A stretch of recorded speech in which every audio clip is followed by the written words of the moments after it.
Oke, assalamualaikum warahmatullahi wabarakatuh. Nama saya Maratala dengan NIM 811422693. Saya akan membahas tentang materi 3, yaitu teori monisme dan dualisme dalam hukum internasional. Yang pertama, menurut teori monisme, hukum internasional dan hukum nasional saling berkaitan satu sama lain. Hukum nasional tunduk dan harus sesuai dengan hukum internasional. Menurut teori dualisme, hukum internasional dan hukum nasional merupakan dua sistem hukum yang terpisah, tidak saling mempunyai hubungan superioritas atau subordinasi. Keberadaan hukum internasional menjadi kontrol masyarakat hukum internasional dalam menjalankan hukum nasional demi tercapainya ketertiban dunia. Dalam aliran monisme, hukum nasional dan hukum internasional dipandang sebagai dua aspek yang sama dari satu sisi.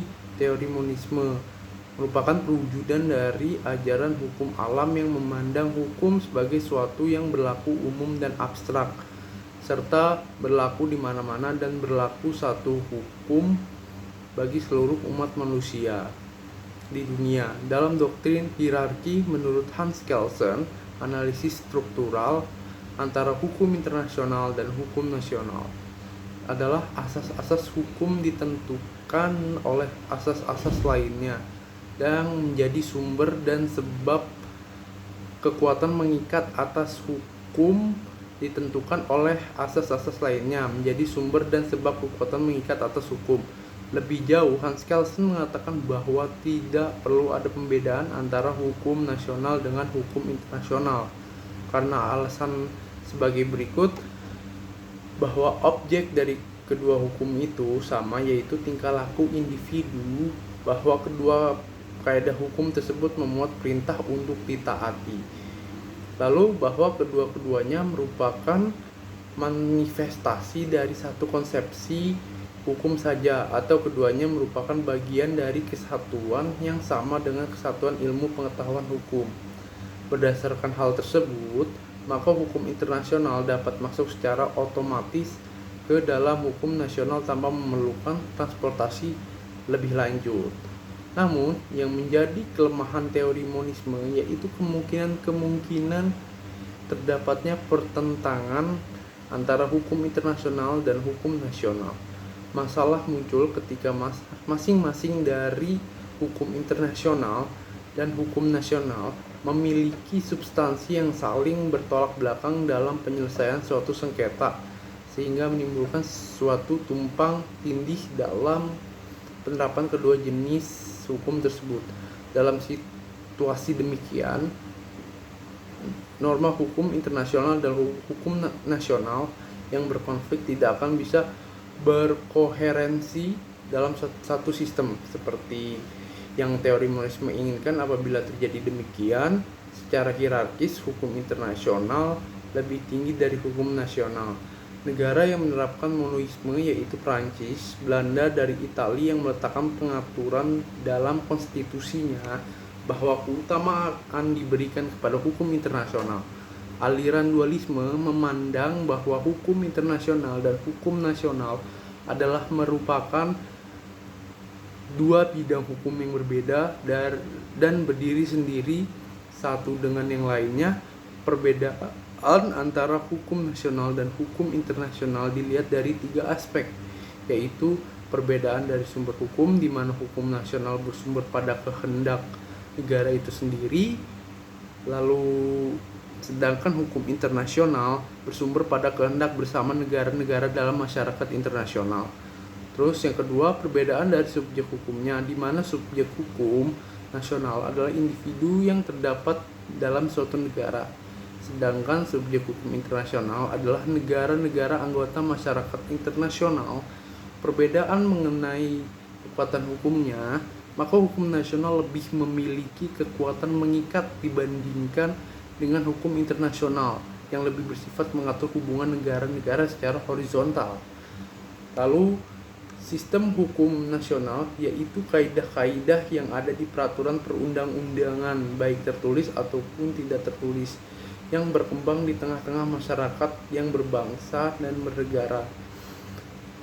Hukum bersifat mengikat masyarakat di dalamnya untuk memahami materi hukum di dalam sistem hukum nasional.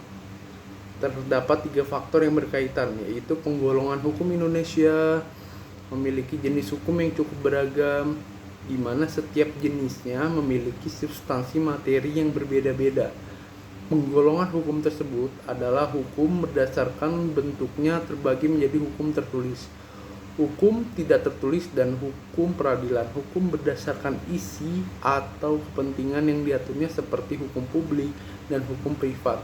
Hukum berdasarkan kekuatan berlaku atau sifatnya hukum berdasarkan tugas dan fungsinya, seperti hukum material dan hukum formil. Berdasarkan tempat atau ruang lingkup berlakunya, hukum berdasarkan waktu berlakunya, hukum berdasarkan luas berlakunya, yaitu hukum dan umum, khusus, hukum berdasarkan subjek yang diaturnya, seperti hukum satu golongan, hukum semua golongan, dan hukum antar golongan. Hukum berdasarkan hubungan yang diaturnya, yaitu hukum objektif dan hukum subjektif, hukum berdasarkan sumbernya.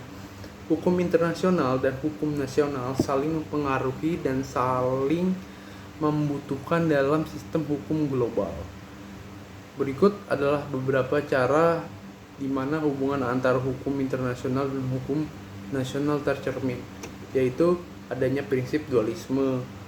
Banyak negara menerangkan prinsip dualisme, yang berarti bahwa norma hukum internasional harus diadopsi ke dalam hukum nasional sebelum dapat berlaku secara efektif. Proses ini dikenal sebagai pengadopsian atau transformasi hukum internasional menjadi hukum nasional. Pelaksanaan hukum internasional mengatur hubungan antar negara dan organisasi internasional, namun implementasi dan penegakan hukum ini terjadi di tingkat nasional.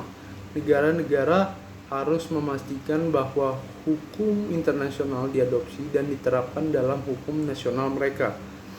Pengadilan internasional. Ada pengadilan internasional seperti Mahkamah Internasional yang menangani sengketa antar negara. Keputusan dari pengadilan semacam ini dapat memilih dampak langsung pada negara-negara terlibat dan mempengaruhi hukum nasional mereka. Harmonisasi hukum internasional seringkali mencoba untuk menciptakan standar dan norma-norma yang bersifat universal untuk memastikan perlakuan yang adil dan setara bagi semua negara. Proses harmonisasi ini juga mempengaruhi pembentukan dan perkembangan hukum nasional. Lalu ada prinsip monisme. Prinsip monisme, beberapa negara menerapkan prinsip monisme karena bahwa hukum internasional dan hukum nasional dianggap sebagai satu kesatuan. Hukum internasional dianggap memiliki kekuatan hukum langsung dan berlaku tanpa perlu diadopsi secara terpisah ke dalam hukum nasional. Sanksi dan hukuman internasional.